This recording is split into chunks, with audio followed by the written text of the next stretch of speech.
Banjir lahar dingin Gunung Merapi merusak fasilitas sekolah. Salah satunya pemirsa MTS Negeri 7 Tanah Datar, kondisi sekolah yang parah dan masih tergenang lumpur membuat aktivitas belajar mengajar akan dilaksanakan di masjid.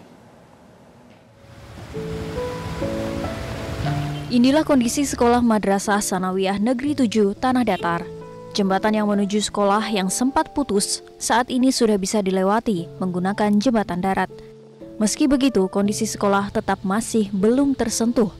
Lumpur dari banjir lahar dingin masih menimbun halaman dan ruangan sekolah yang tersisa.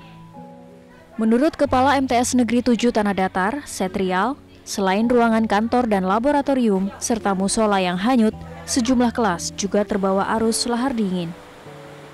Yang pertama, ruangan yang hanyut, satu musola, yang kedua perpustakaan, ketiga labor, keempat ruang TU dan ruang kepala, yang kelima dua lokal belajar.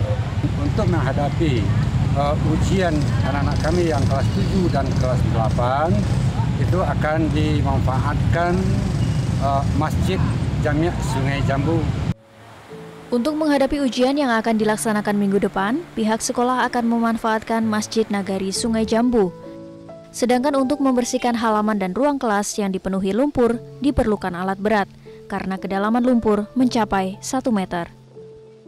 Dari Tanah Datar, Sumatera Barat, Fraser, Metro TV.